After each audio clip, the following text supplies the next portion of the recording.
Look at that. We got like a little countdown and stuff. What? Okay. Mm-hmm. Soon we'll have Josh's like audio effects where it goes doom, doom, doom. In the Hall of Doom.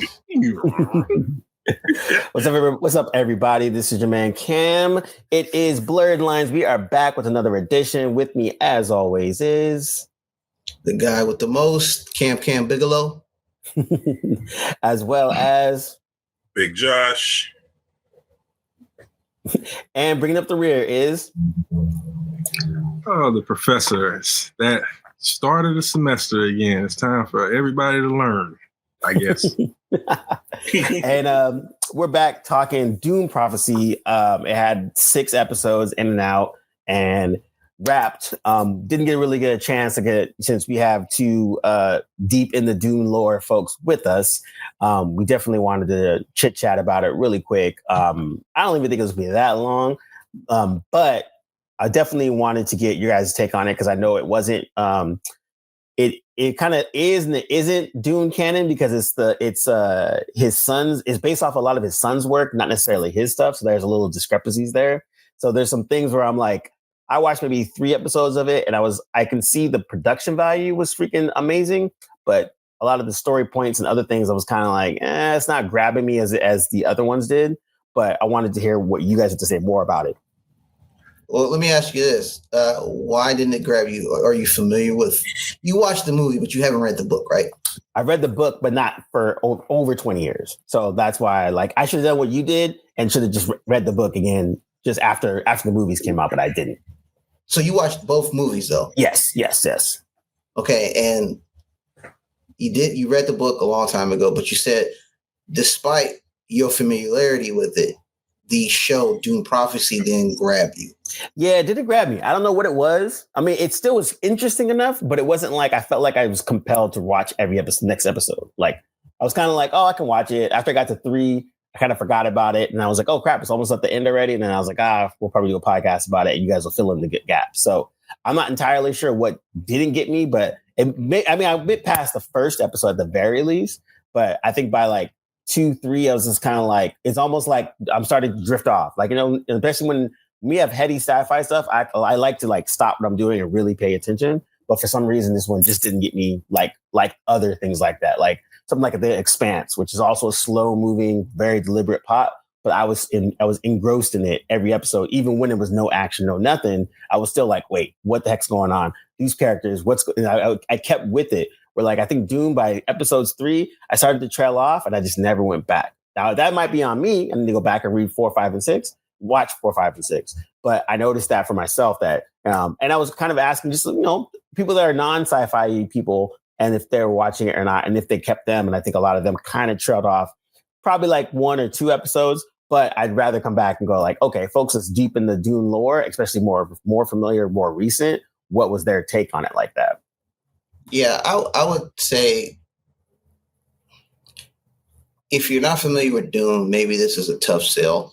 However, what intrigued me, because I'm not going to read everything Dune related, but I'm in the pen, and Josh and D'Angelo can correct me. I still don't know, even if reading the first book, Dune by Frank Herbert, I don't know enough about the Bene Gesserit. And I think this was an opportunity for someone to take the reins and give us a backstory.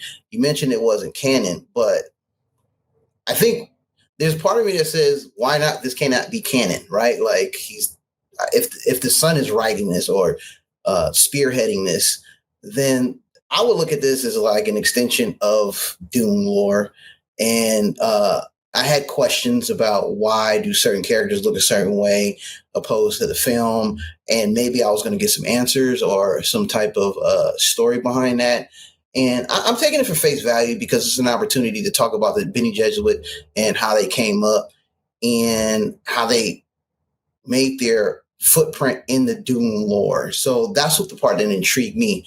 As far as what I've heard offline was like the story was a little slow. Well, that just goes with world building. Yes, there is a point where, the pace has to pick up. But I was okay with this because I feel like for 6 episodes, you can't push too much into 6 episodes. And I think each episode is like an hour, maybe some hour and change, if I'm not mistaken. And we're just getting an explanation of what's going down and how it's going to go forward. So I'm okay with it. Like it's like season 2 is probably going to speed things up a little bit and give us some more background and what's going on. But I did have some issues with some of the characters. We can get into that later. But I was just trying to understand why it didn't capture you. Because when you said earlier too, I was going to correct you and say there are 2.5 experts. I am the newbie in Dune lore, so it's fresh from my mind. So I'm still like eager to learn about Frank Herbert's world, because my other 2 co-hosts, they know more about it than I do, and they have the building blocks and the foresight to know what potentially might happen in the future. Whereas I'm just like, oh, okay, now I get better understanding. But they can also guide me. It was like, I wouldn't expect too much from this character, et cetera, et cetera. So I was just curious on why it didn't gravitate towards you, even though you have some familiarity with it. Like, again, I was coming not fresh. I know about Dune. I watched the 2 recent movies. I know about the David Lynch, rest in peace, version. But I never really watched it. I never watched any of the miniseries. But after watching this movie, I was like, yeah, there's something missing. I want to read the book to get a better understanding of this world, which I have. And now it's gotten me more intrigued to learn about the Bene Gesserit. So, yeah.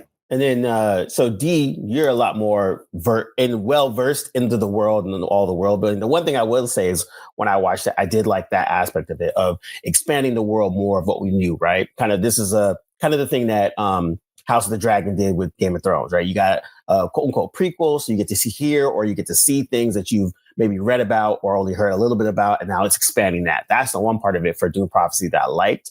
I like to see, like you said, they got to expand on these little pieces that we only got to hear a little bit here and there, and now we're seeing this whole world more fleshed out. That part was awesome. But for D, what was your take on this recent 6 episodes? So just talking about addressing some of the things that were said. So it is canon in that, as you noted, it's tethered to Frank Herbert's Dune universe. So, and it's a prequel trilogy. So it's based on Great Schools of Dune, which was written by Brian Herbert and Kevin J. Anderson. And it's a sequel to Legends of Dune, which they published in between 2002 and 2004. And so what the main aspect of the storytelling are where they pull from Herbert's notes and his appendices and expand it a lot more is regarding those 4 institutions that are the power circles of Dune. So the Bene Gesserit, the Mentat, and the Sook schools, which are, if you saw the one, they're the doctors that have the little diamonds on their forehead, and then the Spacing Guild. So they're all sort of struggling at this period of time. And they're threatened by the independent anti-technology forces that came from the Butlerian Jihad. That's why you saw in that first episode, there was such a visceral reaction to the child having the thinking machine, as they call it.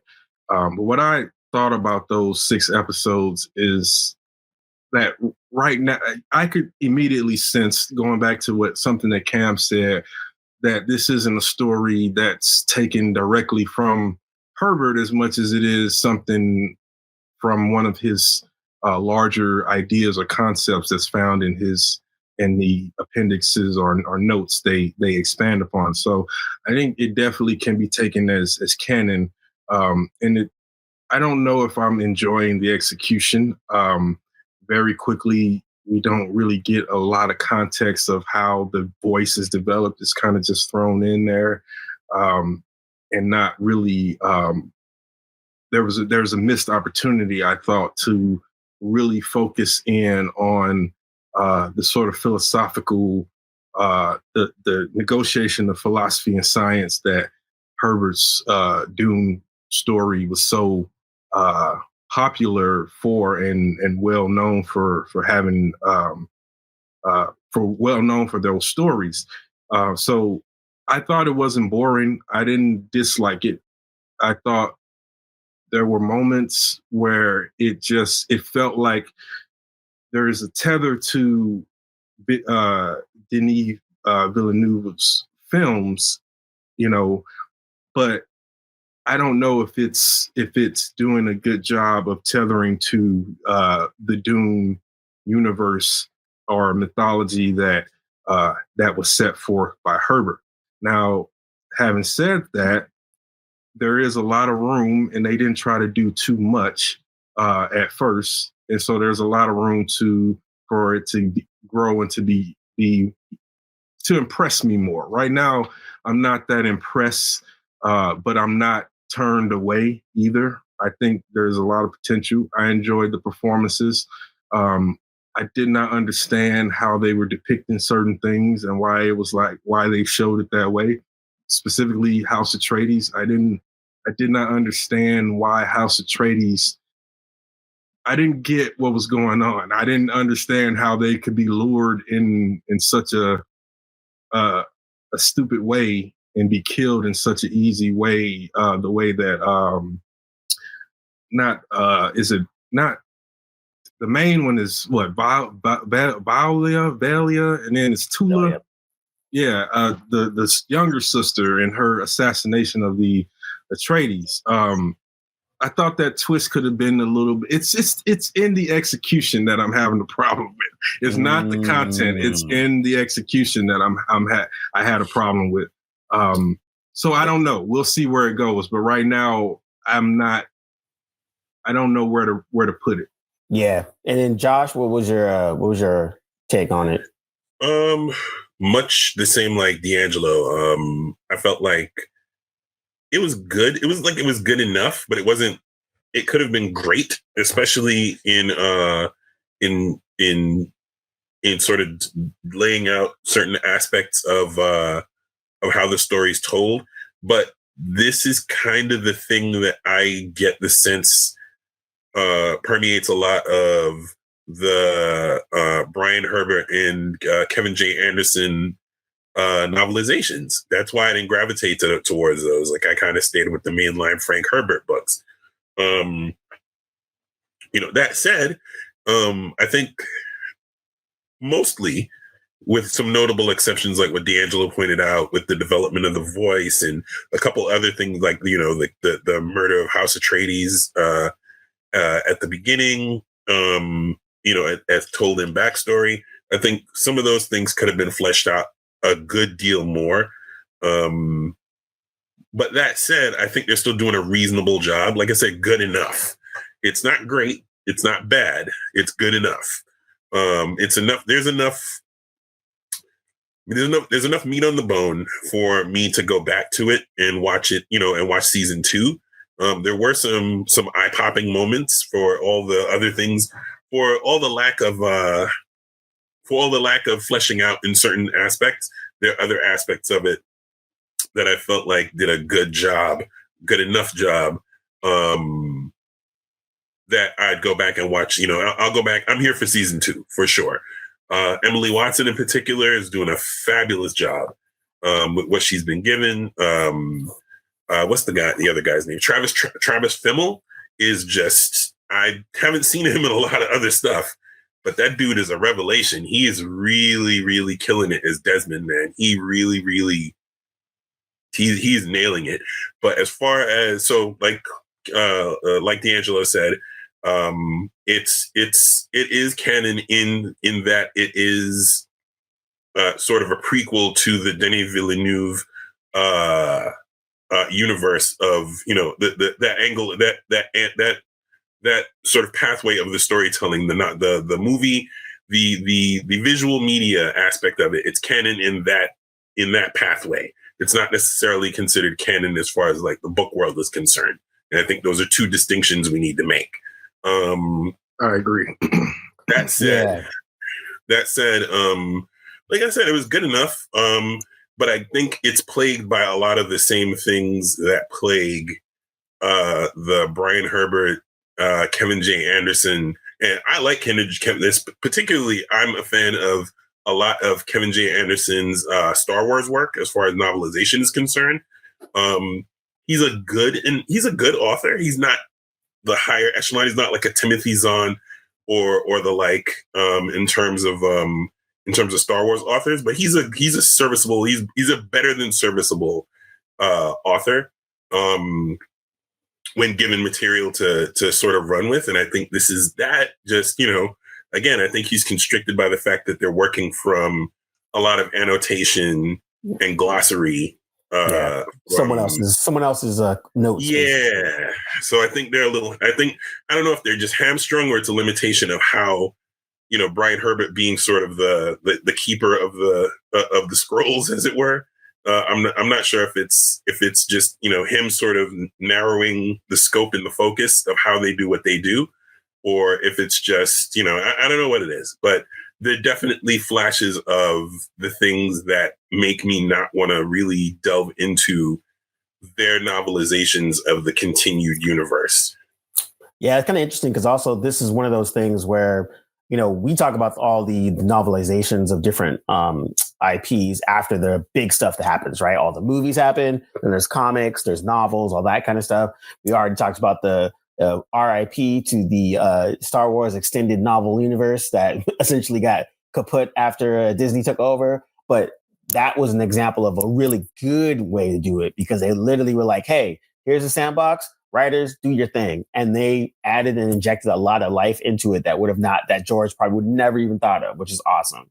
And so I think to be fair, with Herbert, Herbert's like Tolkien, right? So his development of his story and his mythology was tied to a greater scope theme that or set of themes and aesthetics that translated to the storytelling. So if you notice, Dune doesn't have a lot of recognizable science in it, even though we call it science fiction, but there is a presence of science and technology, but it's more focused on the philosophical sort of understandings or various schools of philosophy when considering how humans engage with technology and the advancements of technology. And the idea of evolution versus stagnation and things like that. Herbert used a lot of his story pathways to really challenge that, or to make it. So because he said in the interview, his whole point, the reason he ended up having to write Dune Messiah and even the subsequent novels is because he felt that people misinterpreted his point with Paul Atreides, that he felt that because that ends with Paul sort of being unambiguously victorious, that the wrong message was received. In his mind, Paul is the problem as much as he is a part of any solution.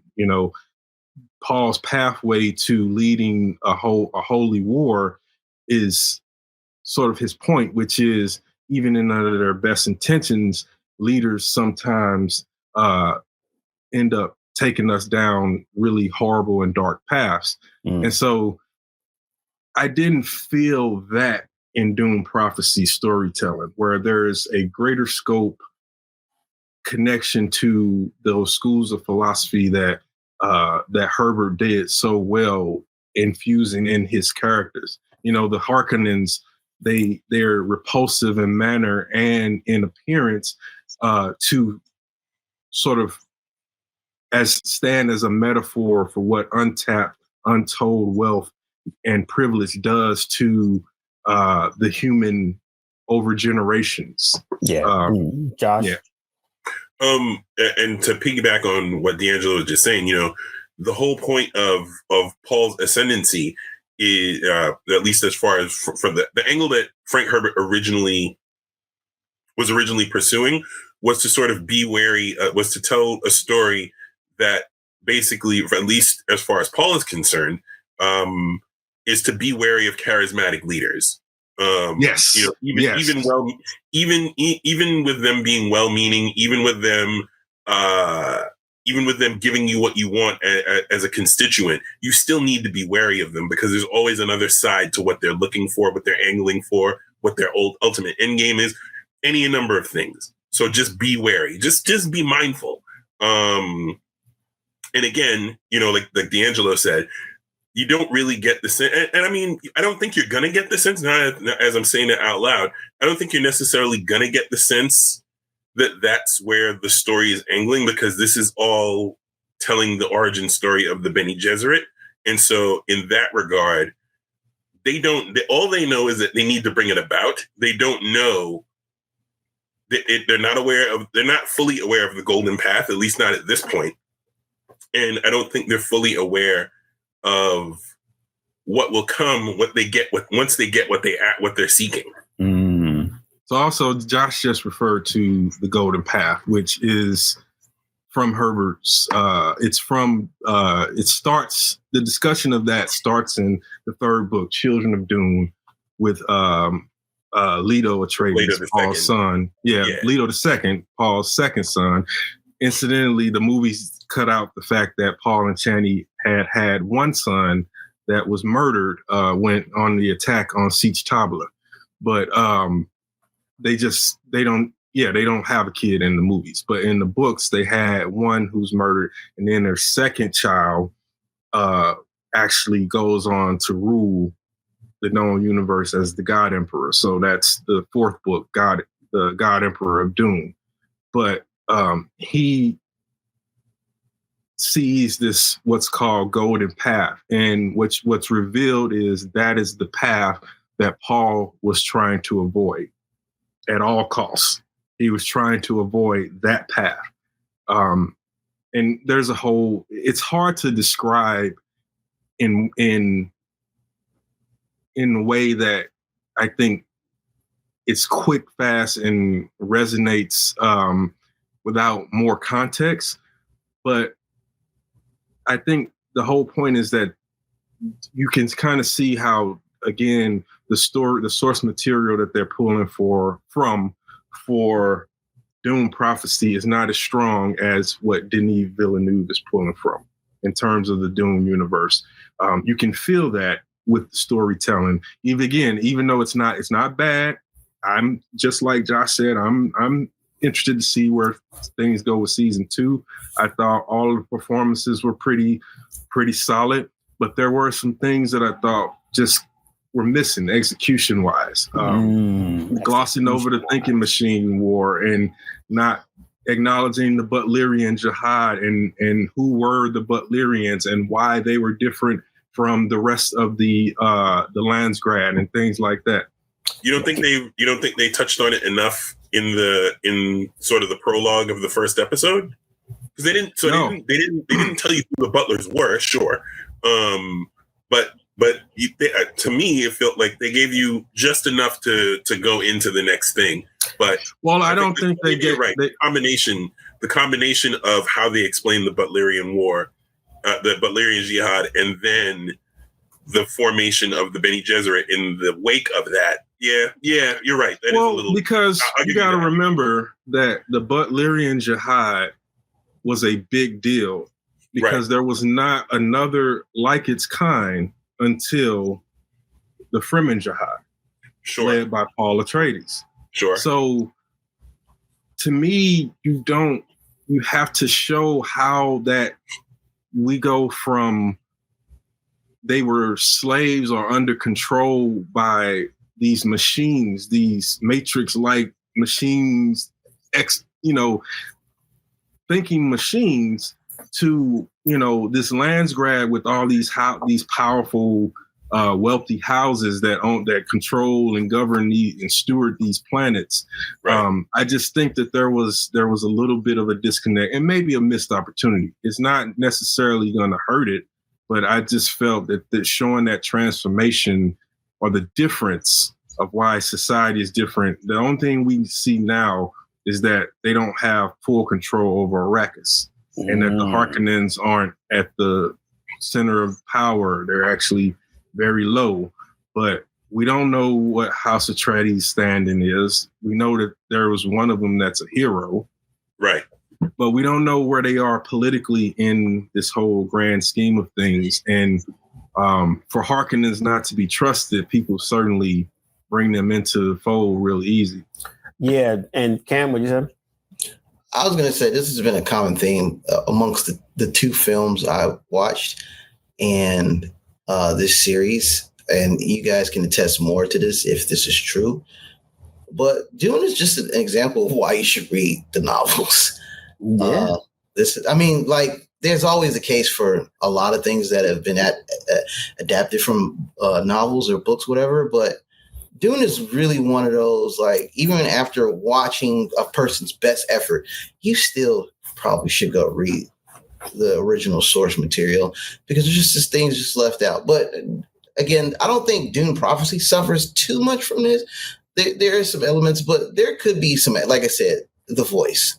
How the heck did they come about that? And I remember there was a line Valia had said, she was like, I can teach you. Well, teach us. Show us. Like, yeah, I'm curious. Exactly. Like, Yeah. So, show don't tell. Yeah. Yeah, I would say the same because like I think that's another thing I'll go back and finish it up, but I felt like maybe there was something missing. Like it was like things mentioned, but not necessarily thought out. So I was kind of like, what is that? That look interesting. Oh wait, we're already moving past it. Well, what's going on here? Like, I got that sense. They kind of halfway double back to it at some point, but even with the double back to it, they don't fully flesh. I won't spoil it for you, but even when they double back to it, they don't fully flesh it out. So it is weird because it's like it has flaws, but it's still good somehow. Like it's got glaring flaws. That's the weird bit. You know what? Because the thing with the voice is that and this is why I said missing from Herbert's storytelling.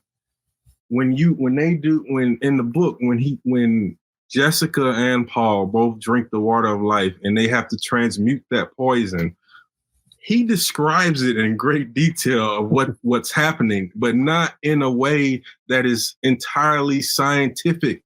He describes it in a way that is a blend of science and philosophy and religion and every element or almost every corner of the human consciousness and the way that we govern ourselves and the way that we associate with reality in some way or shape or form is used to describe how they're transmuting that poison into the benefit of their blood so that they become something new. My point being is that even in the voice, there could have been a moment that showed. I would have rather them showing Mother, was it Raquella, developing the voice with Valia and perhaps the two of them working on it. But the fact that this person, she just comes out of nowhere. Okay, she's evolved into, I get it. See, and that's the thing. They try to connect it to evolution, which is very Herbert, because that's the whole thing. Mentats evolved so that they didn't need thinking machines. The human mentats pushed themselves so that they would be able to open up pathways in their mind to that the human brain, and he gets that from a lot of scientific writings that suggest that the human brain has a lot of untapped potential. And so that's what mentats are. The reason they can calculate something, you saw it in the first Dune, part 1, when Duke Leto asks Thufir, how much did this cost the emperor to send this herald here? And his eyes like kind of roll up, and then he goes and he gives them the exact number. That's because they evolved to not need thinking machines. That's the whole point of the mentats. Same with the Bene Gesserit. That aspect of humanity that evolved that did not need to rely on machines. Now, instead of hooking a human up to a machine and having them figure out if they're telling the truth, you have this person, this human, sit there and watch you, and and without a doubt, just by judging the chemical responses to your body, they know whether you're lying or telling the truth. And then that's evolution, but from a philosophical perspective. So now, to bring it full circle, like all of you guys said, you guys are tapped in for the season 2. Beyond like execution, I had to double check it because I was wondering who the showrunner was. Showrunner had previous credits on Fringe, was the executive producer of Altered Carbon season 2, was also at Westworld, not the good seasons. But so showrunner definitely got chops. And like I said, from the scale and production of it, like in terms of what I saw, was amazing. And I think now, like these quibbles and these little parts of it, going back to people that actually know more of the lore, and going back to what Cam said about this is one of those things where you're interested enough that this will probably make you read the source material. Another thing that gave me that same feeling is my well-known beef with Akira, because I watched the Akira movie and I was like, this is visually amazing. I have no idea what's going on. Then I read the books and I understood exactly what was going on. And I think this is one of those ones where I think, the source material is super important to what you're watching. And if nothing else, I think people will go back, or the ones that, take that time in, because, folks don't read these days. Well, and I think it's a couple things going on. One, it seems like this is endemic of all the complaints that I hear people have of reading the Kevin J. Anderson, Brian Herbert efforts post Herbert's passing. One, and then two, I think this was something that D'Angelo said when he read the book, because he's of us. I would say Cam and D'Angelo are the most recent readers of the books. I read it probably the same time you did, Cam, like 20 years ago. But I think it was D'Angelo who said, either Frank Herbert was incredibly high when he wrote the book, or he's a bloody genius. And it's probably a little bit of both. But in order to capture that lightning in a bottle, you gotta you have to make some bold moves and some bold writing choices. And, again, no disrespect to Kevin J. Anderson. I've read all of his Star Wars books and I love them dearly. But I don't think the combination of him and Brian Herbert make that guy. You know what I mean? Like they don't, I haven't heard anybody say, yo, you have to read Chapter House Harkonnen or Chapter House Atreides. And these are people that I know that are like hardcore Dune advocates, have read all the books the same way that, the same way D has. I don't get that sense from this either. It's better than what little I know of the books, but it still suffers from their books, excuse me. But it still suffers from the same things that I hear other people say when they talk about, having read. There are people that I know that are completionists. They're like, oh, they're new Dune books. I have to read them just so I can close the loop on the whole thing. And they're like, it's cool. You don't have to, but you can. To me, that's not there's no urgency there. Like when I first heard about the first Dune book, a homie of mine read it and was like, you need this in your life. This is one of the most insane things I've ever read. And if you read one, you're probably going to read at least 2 or 3 of the others. Yeah, definitely. And I think I was just going to say really quick, Herbert and Dune it's like there are certain writers that only they can write their stuff. And I think that Dune is just that. Mm-hmm. There's no one who can write the Dune universe or, who could have written the Dune universe like Frank Herbert and have that same understanding and that same experience. And that with certainty if you read as far as the God Emperor of Dune, because by that point, he's done so much in terms of unconventionalism with mm-hmm. science fiction and continuous storytelling. I mean, between Children of Dune and God Emperor Dune, almost 3,000 years passed, and each book after that is so. By the time you're midway through the series, the Atreides that you knew are no longer alive. So that's the kind of scale and scope that he embedded in his series. For me, personally, the final Dune book is Chapter House Dune, which is the last one that he wrote, which is actually a Bene Gesserit story. But beyond that, the others are just fan fiction to me. And Dune. And with that, we're gonna leave it there. Thank you everybody for listening. We'll be back. You know what it is. And this is Blerdlines, and we are out. Deuces. Meanwhile, at the Hall of Doom.